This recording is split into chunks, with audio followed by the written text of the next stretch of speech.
Eh bien, je suis originaire de Mons et j'ai fait mes études au collège des Jésuites de Mons et j'ai été scout là-bas. Donc, je n'ai pas commencé comme scout chez les Launes, mais dans une unité de collège. Et j'ai été assistant puis chef de troupe. Et j'étais attiré par les sciences et donc c'était l'époque où on découvrait le code génétique, la structure de l'ADN, etc. Ça me passionnait. Et étant aussi de tempérament pratique, bon, j'ai entamé les études de médecine. Et après une année, donc, je suis entré dans la Compagnie de Jésus comme jésuite. Et il y a eu toute la formation jésuite. Et les Laudes, je les ai rencontrés assez tard. Enfin, j'en ai entendu parler pendant les années de ma formation. Mais en fait, c'est quand je suis arrivé à Namur comme professeur de sciences, donc comme biochimiste, j'ai été contacté par des Launes. Euh, et ces Launes-là m'ont demandé si je ne voulais pas être aumônier de la troupe des chevaliers. Alors comme j'arrivais à Namur, que j'allais être prof, etc., mais je n'avais pas d'activité scout, ou j'avais plus d'activité scout, eh bien, j'ai accepté, je dis, ben, on va essayer. Hein. Et ça, c'était en 1978. Et je suis toujours aumônier des chevaliers, parce que je suis resté pendant toutes les années qui ont suivi, jusqu'à aujourd'hui. Simplement, en 1986, j'ai succédé à Pélican, donc, qui était l'aumônier d'unité. Et donc, je suis devenu à ce moment-là aumônier d'unité en 86, jusqu'il y a peu de temps, donc en 2018, où c'est Ourson qui m'a succédé, quoi. En tout cas, ce qui m'a dit que ça valait la peine, c'est de trouver des staffs et des chefs motivés et qui avaient l'envie de faire du bon travail, quoi, du travail de fond. Et ça, je crois que tout au long du parcours, et bon, ça fait quelques années, j'ai toujours trouvé des chefs qui étaient motivés par leur travail. Euh, Leur travail scout, hein, je parle bien. Parce que bon, dans le scoutisme, on trouve un petit peu tous les genres. Il y a du scoutisme léger, comme il y a du scoutisme plus solide, quoi. Et en tout cas, c'était ma première impression, c'était des staffs, que ce soit au niveau des troupes, au niveau des meutes. Les baladins n'étaient pas encore présents à ce moment-là. Et au niveau de l'unité, je trouvais qu'il y avait des gens vraiment motivés et qui avaient l'envie de faire du bon travail. Ben, je crois que c'est je dirais une école de vie. Et une école de vie qui, pour moi, pendant la période que j'ai vécue, elle est importante parce qu'elle remet ou elle met les jeunes, depuis le stade du louveteau ou du baladin jusqu'au stade des chefs, elle les remet en contact avec la nature, avec l'immédiat, quoi. Puisque la civilisation, c'est bien, on a besoin de confort, on a besoin de...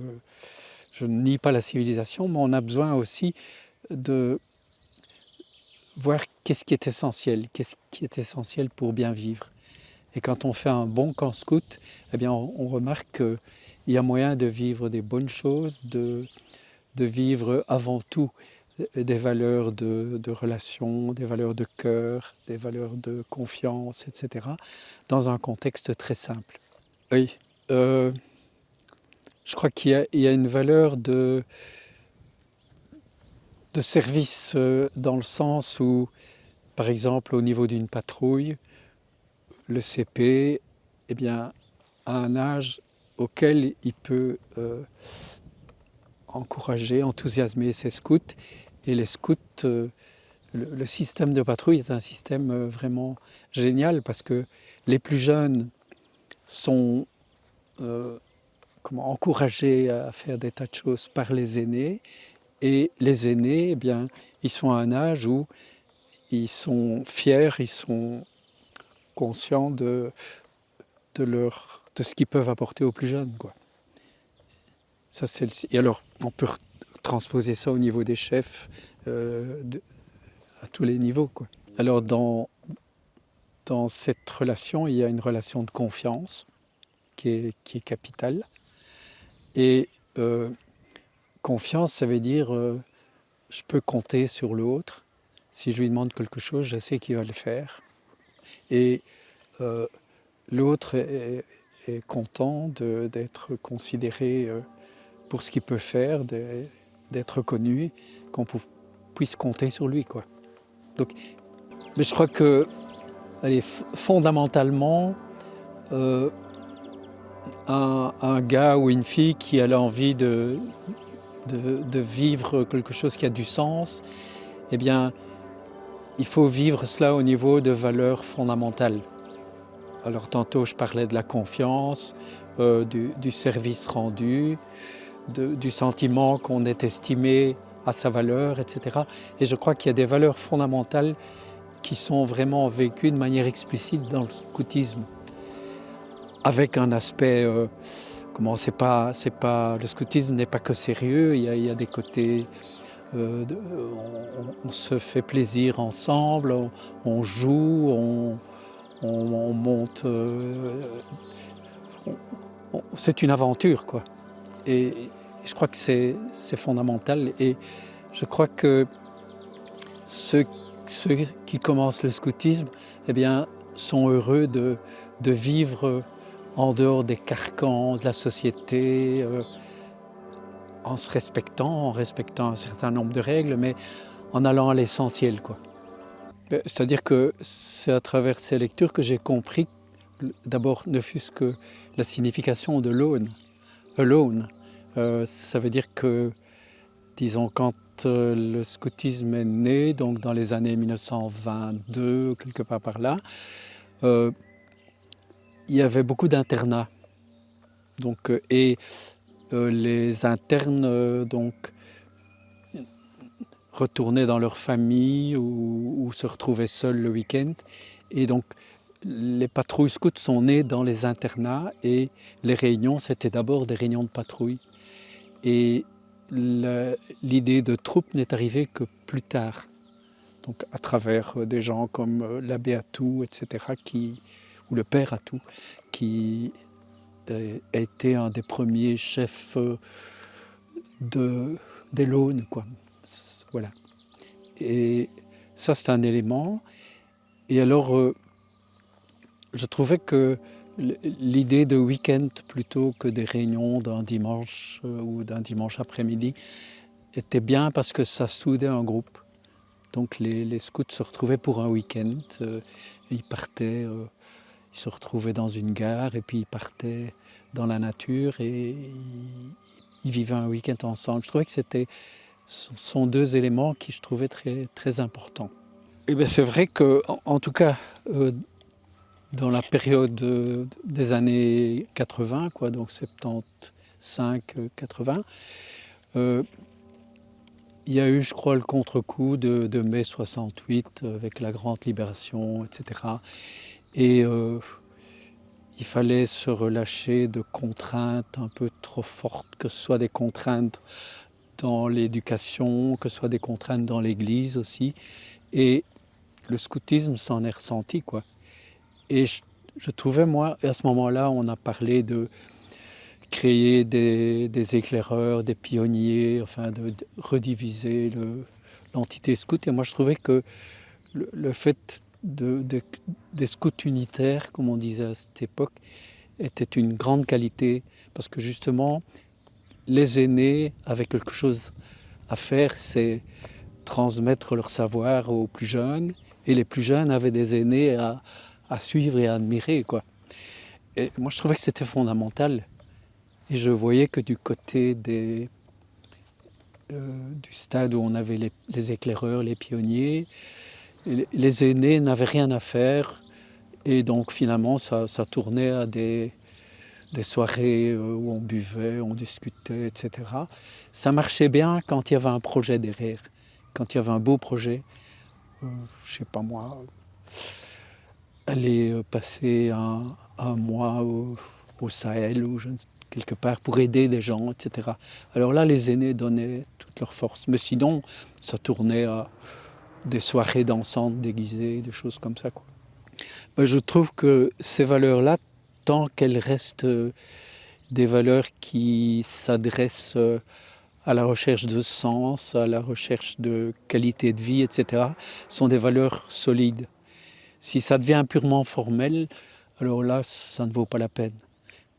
Mais quand c'est une manière de vivre un engagement, de pouvoir compter sur l'autre, de pouvoir être aidé, de pouvoir construire quelque chose ensemble, alors là, c'est bien. Je trouve que ça a de la valeur. Ben, c'est vrai qu'à ce moment-là, il y a eu la tendance chez les Lone à s'isoler pour protéger ce qu'ils souhaitaient vivre. Et alors, à côté de ça, il y avait la FSC qui prônait des valeurs plus, comment, relax, etc., quoi. Et je crois que ça n'a pas toujours été facile à vivre. Il y a eu des tentatives du côté de la FSC de réintégrer les Lone, de dire vous faites bande à part, vous devriez faire partie de la grande fédération. Et il y avait en même temps chez les Lone le désir d'être fidèles à leurs valeurs, quoi, à la valeur du scoutisme. Et il y a eu même un moment un essai de former, de souder les Lone à la Fédé, et ça n'a pas marché. Je n'ai pas pris ça comme quelque chose de négatif, mais je crois que chacun avait l'envie de vivre à sa manière les valeurs scouts, et pourquoi pas qu'il y ait des formes différentes, quoi. En tout cas, c'est un élément, par exemple, parce que moi, personnellement, comme aumônier, disons, mon intention, mon objectif, c'était que les scouts arrivent à vivre de manière personnelle leur engagement scout et leur engagement chrétien. Et je dirais, une manière de l'exprimer, c'est dire, ce serait bien si chacun pouvait trouver sa manière personnelle de vivre sa foi. Et je trouvais que du côté de la FSC, ça c'est à vie personnelle, on publiait beaucoup de textes et de dessins, mais qui noyaient un petit peu le poisson, quoi. Et que finalement, essayer de bien vivre quelques actes fondamentaux comme une prière scout, une messe bien simple dans la nature, mais bien qui va à l'essentiel, ça répondait à une attente. Donc en fait, mon objectif, moi comme aumônier, c'était que chaque scout, puisque j'étais surtout du côté des scouts, mais chaque scout, chaque chef, etc., trouve sa manière à lui d'exprimer sa foi. Et peu importe que ce soit dans le stade de la recherche, que ce soit dans le stade festif, que ce soit dans les relations aux autres, etc. Mais je trouve que les valeurs de l'Évangile ne sont pas des valeurs théoriques qui sont à côté de la réalité, quoi. Et je trouvais qu'on pouvait vivre ça bien chez les Lone. Et c'est ça qui m'a d'ailleurs encouragé à essayer de... Par exemple, bon, ça s'est fait à beaucoup d'époques des Lone, mais on a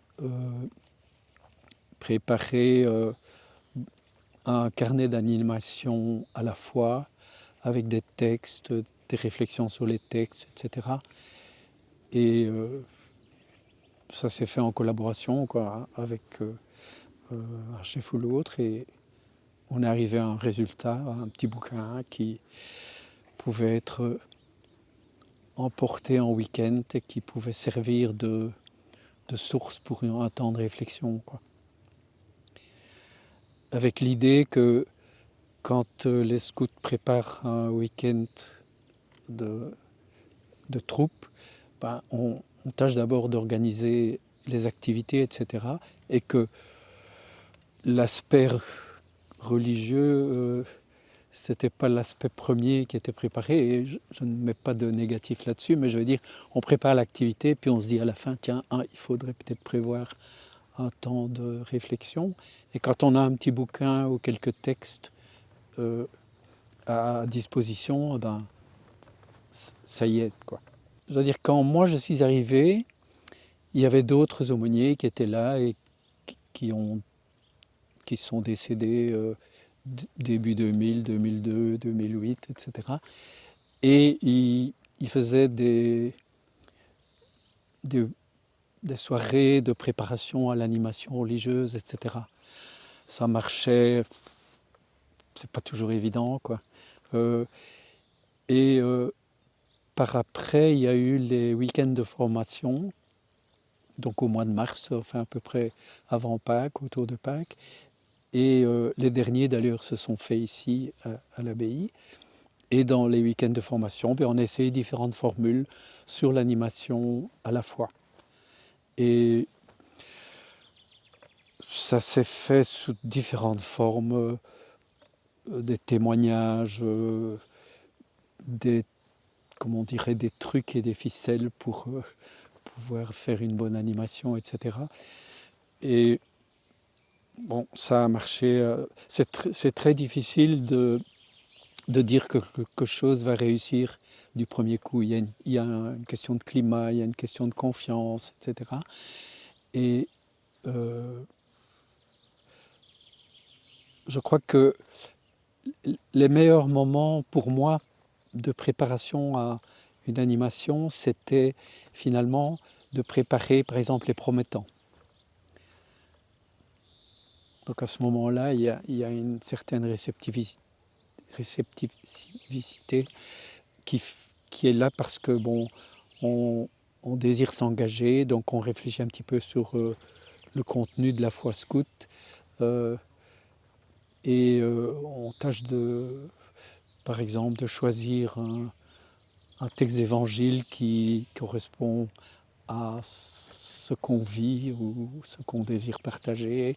Et donc les préparations des promesses, ça a toujours été quelque chose de très positif. Ben, la promesse scout, c'est, j'allais dire, c'est une certaine reconnaissance personnelle et une reconnaissance devant les autres que on peut me faire confiance, on peut me demander des choses, je les réaliserai.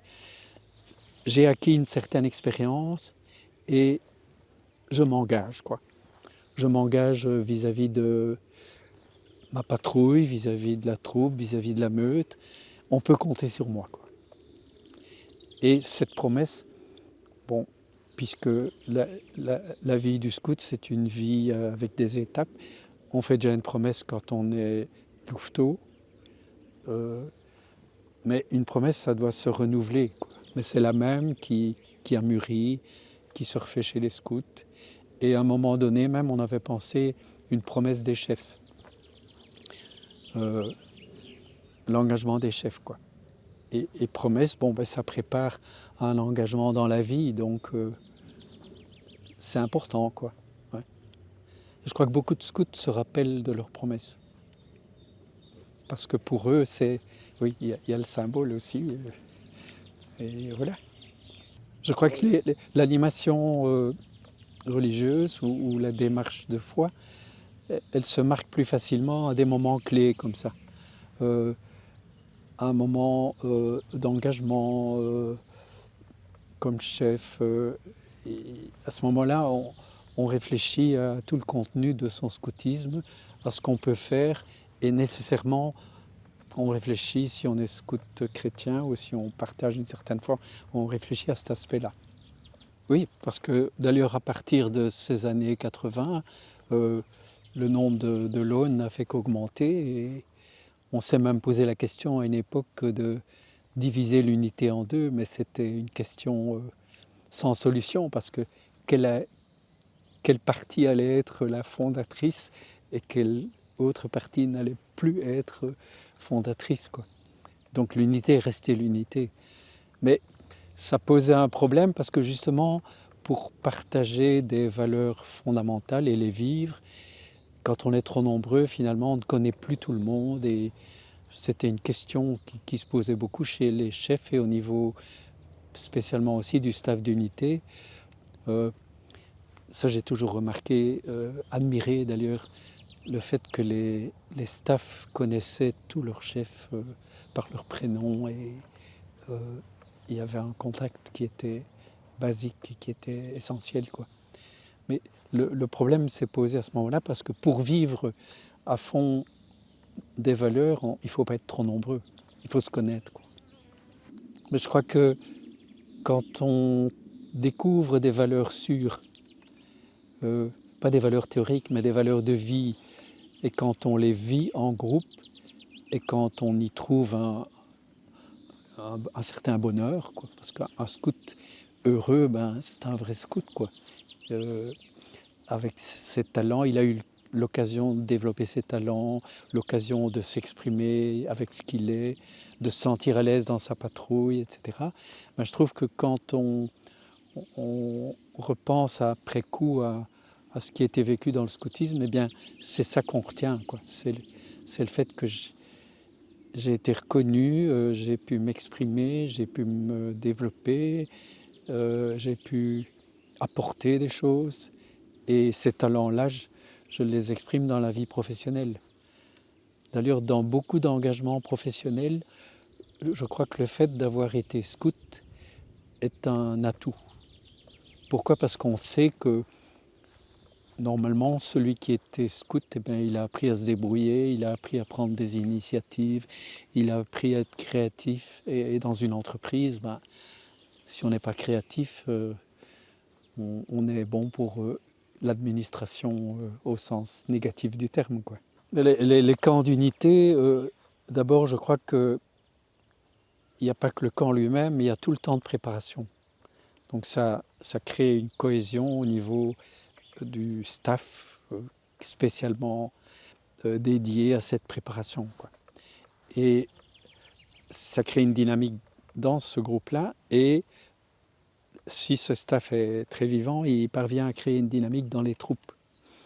Et alors je crois que le camp d'unité, tout le monde n'est pas tout le temps ensemble, heureusement. C'est-à-dire chaque troupe garde son autonomie et ses activités, mais il y a de temps en temps des activités de l'ensemble.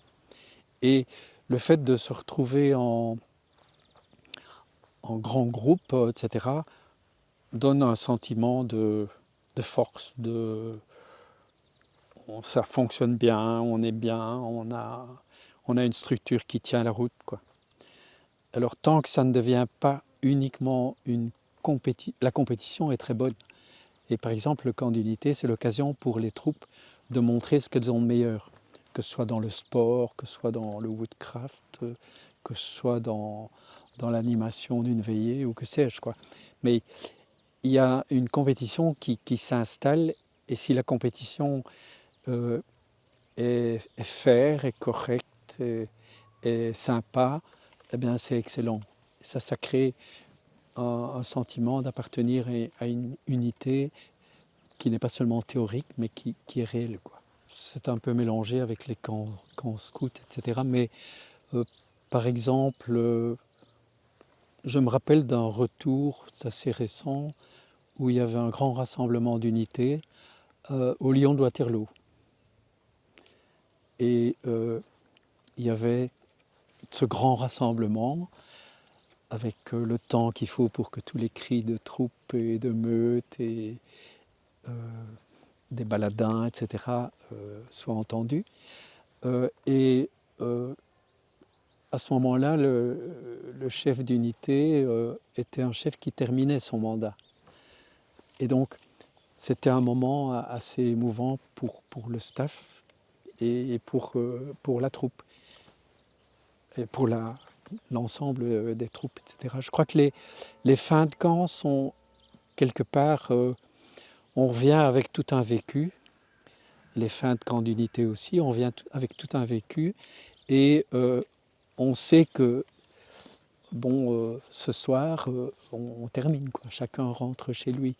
Et il y a un petit sentiment de... On termine quelque chose, donc on va se retrouver dispersés. Et ça ne sera qu'à la reprise que ça va se refaire, quoi. Et je crois que c'est un moment... Ce sont des moments clés, l'air de rien. Et alors en plus, il y a certains qui, à ce moment-là, quittent l'unité, pas en esprit, mais dans les faits, puisque les chefs sont engagés dans un métier, dans une vie professionnelle, dans une vie de famille. Et bon, il y a des étapes, quoi. Et c'est une étape qui se termine pour certains, c'est une étape qui commence, ça c'est à la reprise pour d'autres, quoi. Mais ce sont des moments clés. Et l'accueil est important d'ailleurs à ce moment-là. L'écoute, l'accueil. C'est-à-dire, moi j'ai repéré tous les staffs des chevaliers avec qui j'ai travaillé comme aumônier ou j'ai participé à la vie de la troupe, mais je crois que c'est peut-être simplement les tout premiers. Pour moi, c'était un moment clé quand même. C'était Stani van Wassenhove, qui était à ce moment-là étudiant en fac de droit à l'université de Namur. Et c'est lui qui est venu me trouver. Et on est allé manger un spaghetti dans un restaurant de Namur. Et c'est comme ça que je suis arrivé chez les Launes. Et lui, à ce moment-là, était chef de troupe chez les Chevaliers, quoi. Il y a Stani, alors il y a... j'ai les noms là-bas, mais enfin bon. Mais par rapport... Mais je me rappelle du départ de Pélican. Pélican qui était l'aumônier des Launes pendant de nombreuses années. Ça s'est fait près de Louvain et c'était assez émouvant de voir quelqu'un qui avait passé donc plus de 25 ans avec les Launes et qui a dit son dernier mot, quoi. Le dernier mot, je ne pourrais plus dire ce qu'il nous a partagé. Sans doute qu'il a partagé son vécu de scout et de prêtre aussi, comme aumônier. Mais c'est un moment assez émouvant. Il y a eu un maximum de 6. Et pendant toute une période, on se retrouvait chaque année, une fois l'an, une ou deux fois l'an, pour un repas, pour un partage, et pas seul, mais avec le staff d'unité. Et c'était des moments où on pouvait un peu se rencontrer, quoi. Mais je crois que chaque aumônier a, par exemple, il y avait Frère Gris qui était un bénédictin d'ailleurs, mais de l'Opem, donc de l'abbaye près de Bruges. Et lui, il était dans les meutes surtout. Et je me rappelle de moments vécus un peu chez lui où on réfléchissait un peu à l'animation religieuse, quoi. À ce moment-là, il était à Bruxelles et il nous recevait pas loin de la gare du Nord, dans un quartier là-bas. Et on discutait, on échangeait, on voyait ce qu'on pouvait faire. Et lui avait imaginé pour les louveteaux les petits pains du matin. Donc c'était un petit fascicule avec un petit texte d'évangile et quelques éléments de réflexion et puis un petit chant, ou enfin c'était une prière du matin. Et j'ai retrouvé ce document, les petits pains du matin. Enfin, voilà.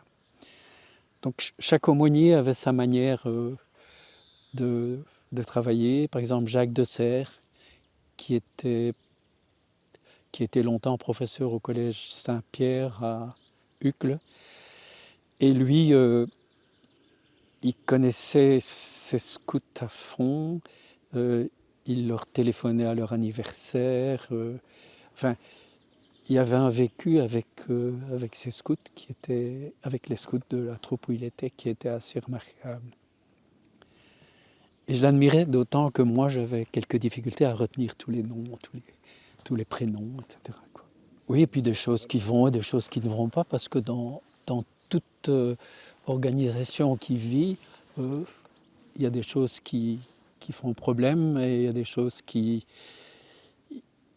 vont très bien. Et alors, c'est chaque fois l'occasion de se poser la question, pourquoi ça ne marche pas? Qu'est-ce qui se passe? Comment y remédier? Et alors, c'est là qu'on voit vraiment l'esprit scout. On est créatif, quoi. On n'est pas là pour condamner et mettre des gens à la porte ou que sais-je, mais on est là pour essayer de comprendre la raison de ces problèmes qui sont assez éternels. Je me rappelle que le premier camp que j'ai fait avec les chevaliers, il y avait un problème d'alcool. Parce que, en fait, chaque patrouille avait sa malle de patrouille dans laquelle les parents donnaient des bonbons, etc. Mais il y avait quelques bouteilles pour améliorer les repas, quoi. Et bon, comme toujours, les choses ne savent pas rester limitées, mais prennent de l'amplitude. Et tiens, j'ai un souvenir à ce camp, les CP avaient été pris le soir en train de passer un bon moment ensemble avec un petit accompagnant alcoolique. Et alors, le staff les a embarqués dans une camionnette et les a déposés dans une forêt à 10-15 km, quoi.